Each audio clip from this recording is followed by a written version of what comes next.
Good morning, class. So today we will start with illustration number 4 in chapter trial balance. As you can see, this is the terms. This is a format of some assets and liabilities, incomes or expenses. So you have to prepare the trial balance on the basis of such information. As I told you, there are 4 things you have to consider. All the assets and expenses are to be recorded in the debit side, and liabilities or incomes are to be recorded in the credit side. It's very simple. So I'll start with the first one. First is purchase. So we have to write purchase. You know, purchase is always in the debit side as 18 lakh 20,000. Next we have opening stock. Stock is my asset, so it will be recorded in the debit side as 3 lakh 50,000. Then we have sales. Sales are to be recorded always in the credit side as rupee 40 lakhs. Next we have premises. Lease hold premises. Premises का मतलब होता है हमारे पास कोई भवन है जिसको हमने लीज पर मतलब रेंट पर लिया हुआ है. So it is my assets as रupee 5 lakh. Next we have free hold premises. Free hold premises का मतलब ये एक ऐसी प्रेमिसेस, एक ऐसा भवन है जिसको हमने सिक्योरिटीज़ वगैरह पर नहीं लिया हुआ है. सो ये हमारी खुद की है. It is again my asset as rupee 18 lakh. Next we have return inward. Return inward, जो चीज़ हमने बेची है वो वापस आ जाती है, that is called return inward. So it is called the sales return. Sales return is always recorded in the debit side as rupee 25,000. Next we have furniture and fixture. Furniture is my asset, so in the assets as 290. Next we have equipment. Equipment is again the part of my asset as rupee 8 lakh. Next we have repairs to equipment. Repair is my expense, so all the expenses are to be recorded in the debit side. Next we have depreciation. Depreciation is my loss, so it is also in the debit side. Next we have proprietor's withdrawal. Withdrawal is the drawings. Drawings is the losses made by the businessman, losses for the personal use. So it is my debit side. Next we have debtors and the creditors. Debtors are my assets, so in the debit side, and creditors, they are my liabilities, so in the credit side as rupee 120. Next we have bad debts. Bad debts is my loss, कि जो पैसा डूब गया, so it is my loss, so it will be recorded in the debit side as rupee 10,000. Next, as you can see, we have investment at the rate of 10%. So investment is my asset, so it will be recorded in the debit side as rupee 2 lakh. Next you can see it is interest on investment. अब आपने अपना पैसा कहीं invest किया हुआ है तो obviously उसके ऊपर इंटरेस्ट मुझे मिलेगा.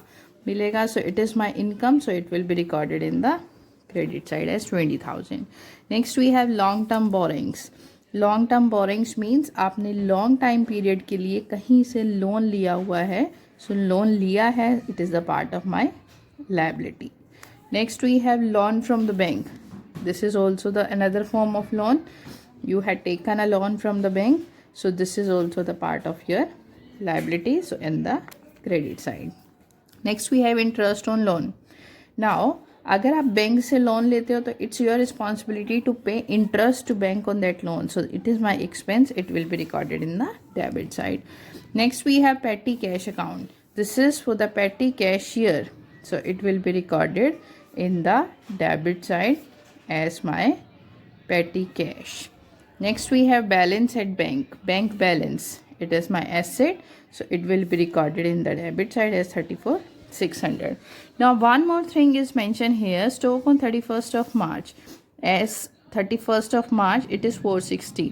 This is the value of closing stock. So please remember, in the trial balance the value of closing stock will not be recorded. We have to record it only the value of opening stock. So leave this stock.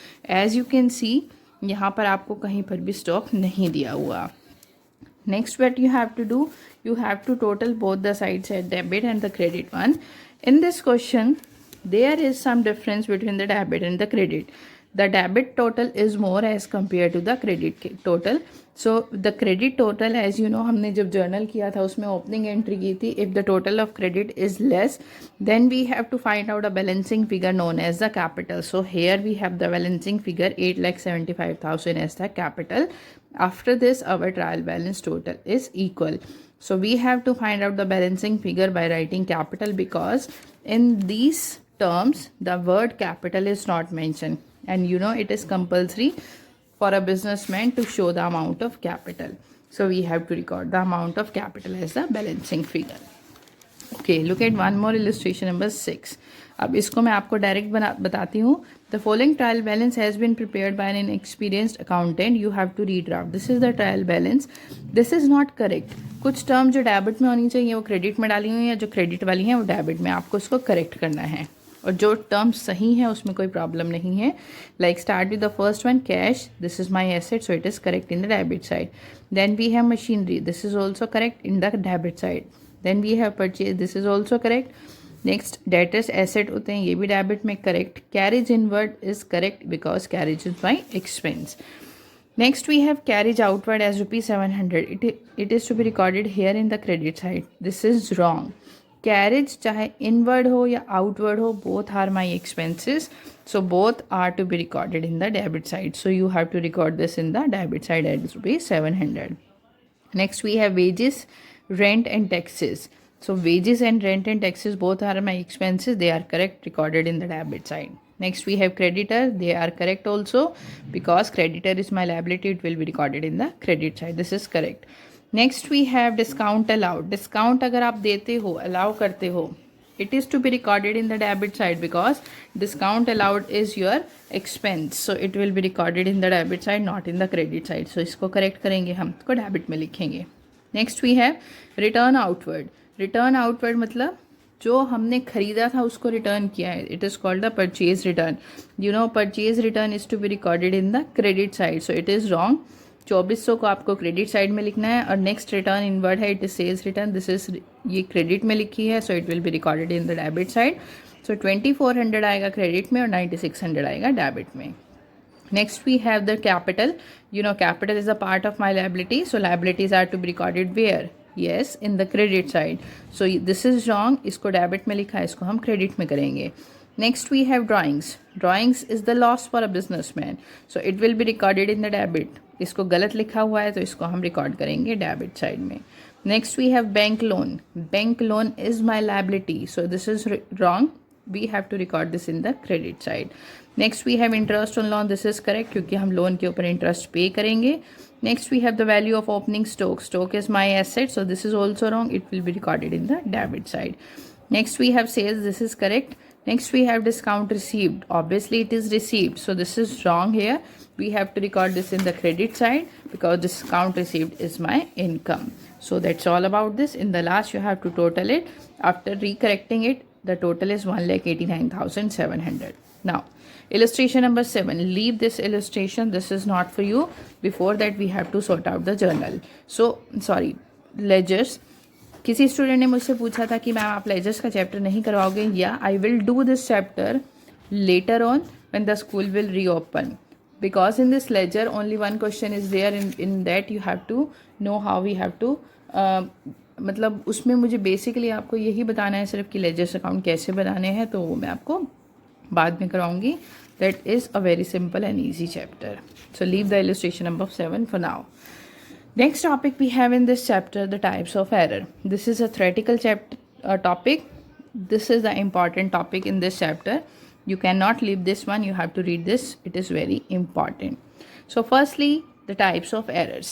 Firstly, the meaning of errors. Errors क्या मतलब होता है कि कुछ गलतियाँ, कि जब हमने accounts prepare किए उसमें कुछ mistakes हो गई. They are called the errors. Now there are two kinds of errors. Errors affecting trial balance and errors not affecting trial balance. The first is when your error affects your trial balance. मतलब कि हमने पीछे ऐसी कोई mistake कर दी जिसकी वजह से आपका ट्रायल बैलेंस का डेबिट और क्रेडिट का टोटल इक्वल नहीं आ रहा. सो इट इज़ कि वो एरर डिस्क्लोज हो रही है, दिखाई दे रही है, जस्ट बिकॉज ऑफ उस एरर की वजह से मेरा टोटल इक्वल नहीं आ रहा. Second is errors not affecting your trial balance, कि these are such kind of errors कि जिनको करने के बाद भी आपका टोटल इक्वल आता है, मतलब वो कहीं पर भी डिस्क्लोज नहीं होती. So let's start with this differentiation. So firstly I'll start with the first one. The first is errors affecting the trial balance. As I said कि ये उस तरह की एरर है जिसको करने के बाद आपका दोनों साइड्स का टोटल इक्वल नहीं आएगा, जिससे आपको क्लियरली हाईलाइट हो जाएगा कि डेफिनेटली पास्ट में कुछ मिस्टेक हुई है. Now what kind of errors they are? The first one is wrong casting. Wrong casting is कि जब भी आप किसी भी अकाउंट की किसी भी बुक की बैलेंसिंग कर रहे हैं, उस बैलेंसिंग करने में आपसे टोटलिंग में मिस्टेक हो गई, जो ऑलमोस्ट स्टूडेंट्स करते हैं जब कैलकुलेशंस करते हैं, उन कैलकुलेशंस को करने में मिस्टेक हो गई, टोटलिंग को करने में मिस्टेक होगी, जिसकी वजह से आपकी दोनों साइड्स का टोटल इक्वल नहीं आता. Second is posting to the wrong side. अभी जो हमने जैसे क्वेश्चन किया एक ट्रायल बैलेंस का कि आपने रॉन्ग साइड में पोस्ट कर दिया है ट्रांजेक्शन को, डेबिट की जगह आप क्रेडिट लिख रहे हो, क्रेडिट की जगह डेबिट लिख रहे हो. जस्ट बिकॉज ऑफ दिस आपका जो ट्रायल बैलेंस का टोटल है वो इक्वल नहीं आएगा. Posting of wrong amount. Here you post the amount wrong. Wrong मतलब आपने अमाउंट को इनकरेक्ट लिख दिया है. अमाउंट को जैसे हमारा अकाउंट्स में एक ज़ीरो भी बहुत ज़्यादा मैटर करती है. अगर आपने 60,000 के साथ एक ज़ीरो एक्स्ट्रा लगा दी तो वो 6 लाख बन जाती है. So the zero is very important here. So you will post the amount is wrongly in the journal entry when you are preparing the journal. तो उसकी वजह से आपने एक अकाउंट में तो करेक्ट अमाउंट लिख दिया, दूसरे अकाउंट में एक ज़ीरो एक्स्ट्रा लग गई, जिसकी वजह से आपका टोटल इक्वल नहीं आएगा. Next we have omission of posting of one side of an entry. कोई भी एक जर्नल एंट्री है, एक भी एंट्री के दो इफेक्ट्स होते हैं. एक आप उसको डेबिट में रिकॉर्ड करते हो, second in the credit side. So हमने एक साइड ही पोस्टिंग की है, दूसरी साइड हम उसको पोस्ट करना कंप्लीटली भूल चुके हैं. So just because of this the total can not be equal. Double posting in a single account. एक ही अकाउंट में आपने उसको दो बार पोस्ट कर दिया. Suppose you purchase goods from Ram, the journal entry is purchase to Ram, but instead of recording this in the purchase और Ram account, आपने क्या किया, राम के अकाउंट में ही उसको 2 टाइम्स लिख दिया, जिसकी वजह से आपका टोटल इक्वल नहीं आएगा. Error of totalling and balancing of accounts. Here you will show the balancing wrong, जिसकी वजह से आपका टोटल इक्वल नहीं आएगा. Next we have errors not affecting the trial balance. These are such kind of errors कि इसमें definitely mistake past में हुई है, लेकिन उसके बावजूद भी आपका डेबिट और क्रेडिट का टोटल इक्वल आ रहा है. Means these kind of errors will not affect your trial balance total. So what kind of errors they are? The first is error of omission. Error of omission says कि we will not record, या in the past when we were preparing our accounts, हमने उस time एक पूरी की पूरी entry को, पूरी की पूरी ट्रांजेक्शन्स को ही रिकॉर्ड नहीं किया. For example you sold goods to Mohan, so journal entry होनी चाहिए थी मोहन टू सेल्स, बट आपने पूरी ट्रांजेक्शन्स को, या पूरी ट्रांजेक्शन है जो वो मोहन और सेल्स की, उसको कम्प्लीटली स्किप कर दिया है. तो ना मोहन के में लिखा है ना सेल्स में लिखा है, तो ऑब्वियसली दोनों अकाउंट्स में से कहीं नहीं लिखा है, तो आपकी ट्रायल बैलेंस का टोटल डेफिनेटली इक्वल आ ही जाएगा. Next we have error of commission. Error of commission is कि when you are recording the transactions in 2 accounts, आपने जो अमाउंट थे उस अमाउंट्स को लिखने में प्रॉब्लम कर दी. लाइक आपने राम को गुड्स क्रेडिट पे सेल्स की थी 420 की, आपने 420 की जगह उसको 240 लिख दिया. मीन्स आपने अमाउंट रॉन्ग लिख दिया. दोनों अकाउंट्स में आपने 420 की जगह 240 कर दिया. Just because of this your total is equal, but the actual amount is 420 not 240. So definitely some error was there in the past.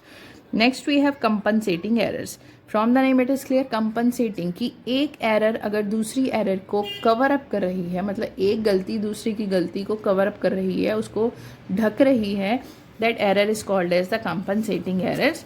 कि when we are recording the transaction in the journal, कि अगर आपने एक person के account में 50 लिखना था, उसमें आपने 500 लिख दिया, और सेकेंड पर्सन है, एक पर्सन अनिल है, उसमें 50 आर पोस्टेड इंस्टेड ऑफ 500. 500 की जगह आपने अनिल के अकाउंट को 50 लिख दिया, और सुनील के अकाउंट में आपने 500 की जगह 50 लिख दिया. तो ऑब्वियसली टोटल आपका दोनों का, मतलब जो भी आपकी बैलेंसिंग है, टोटलिंग है लास्ट में, वो करेक्ट आएगी. बट आपने 500 की जगह 50 लिखा है, 50 की जगह 500 लिखा है. एक एरर ने दूसरी एरर को कंपनसेट कर दिया, but definitely error was there, that is called the compensating errors. Next we have the errors of principles. This error of principle is कि when you are preparing your accounts, आपने जो principles हम use करते हैं उसमें ही mistake कर दी. Remember हमने basic accounting terms में की थी 2 terms. One is the capital expenditure, second is the revenue expenditure. So here अगर आप revenue को capital और capital को revenue treat करके उनकी reverse transaction कर रहे हो, उसकी वजह से आपका total equal आ जाएगा, but definitely error was there. अब capital expenditure क्या थे? कि when a capital expenditure is treated as revenue, कि सपोज मैंने कोई एसेट परचेज की और उस एसेट को परचेज करने पर मैंने कुछ उसके इंस्टॉलेशन एक्सपेंस किए, उन एक्सपेंसेस को आपको एसेट के अमाउंट में ही टोटल करना था, बट आपने उसको नॉर्मल एक्सपेंस ट्रीट करके अपना एक्सपेंस शो कर दिया, but that is not the expense, that is a capital expenditure. Second है when a revenue is treated as capital expenditure, कि मैंने एक एसेट परचेज की थी आज से 2 ईयर्स पहले और 2 साल के बाद मैंने उसके ऊपर रिपेयर करवाई है।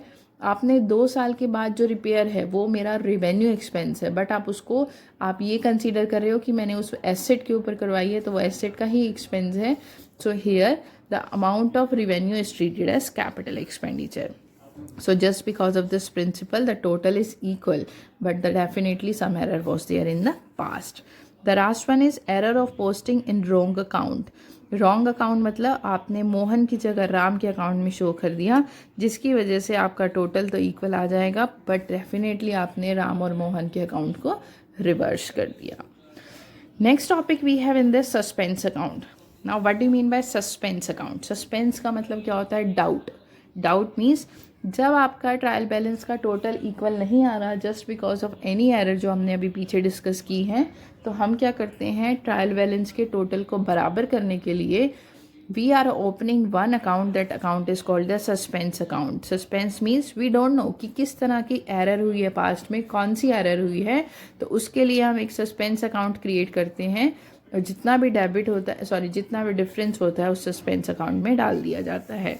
So that is called the suspense account, and this suspense account will shows in the balance sheet also on the asset side if it has a debit balance, and if it has a credit balance then it will be recorded in the liability side. So you just look at illustration number 8. This is a trial balance. इसमें बहुत सारी terms हैं, जैसे मैंने आपको सिखाया बनाना उसके according इन्होंने सॉल्यूशन में देखिए डेबिट और क्रेडिट में हर चीज़ को पोस्ट कर दिया. अब इन्होंने क्या किया, लास्ट में किया टोटल, तो यहाँ पर आपकी क्रेडिट साइड ज़्यादा थी और डेबिट साइड कम थी. डेबिट साइड और क्रेडिट साइड के बीच में 1000 रुपीज़ का डिफरेंस था. So by opening a suspense account they record the difference of ₹1000 in the debit side. जो भी साइड आपकी कम होगी सस्पेंस अकाउंट उसी साइड में शो किया जाएगा. So here the debit side is less, so they will record suspense account in the debit side as ₹1000. Now this suspense account is in the debit side, so when we are preparing the balance sheet, it will be recorded in the asset side. अगर ये credit में होता then it will be recorded in the liability side. So that's all about this chapter from my side. You have to sort out the questions, and if you have any query, you can ask to me. Up to that, take care and goodbye. Complete the chapter. And one more thing, it's important. I had told you so many times that you have to sort out the exercise या practical questions. If you want to solve the illustration one, this is up to you. वो आप अपनी practice के लिए करें, but the main concept is when I am solving the questions illustration, it is your responsibility that you have to sort out the practical question, the exercise question. So many times I told you this. तो why you are asking me again and again कि ma'am हमें illustration करने हैं या हमें exercise करने हैं. ये कंसेप्ट मैंने बहुत बिगनिंग में ही क्लियर कर दिया था आप लोगों का कि आप लोग एक्सरसाइज करेंगे और मैं इलस्ट्रेशन करवाऊंगी. इलस्ट्रेशन आप अपने आप करना चाहते हैं वो आपकी पर्सनल चॉइस है, but it is compulsory for you to that sort out the exercise of the practical question which are in the back side of every chapter. So please don't ask me this thing again and again ki ma'am what we have to do. Again I am saying you have to solve the practical question. If you want to solve the illustration also, this is your choice, but from my side the practicals are mandatory for you to solve. So now sort out the questions related to trial balance. Thank you and goodbye.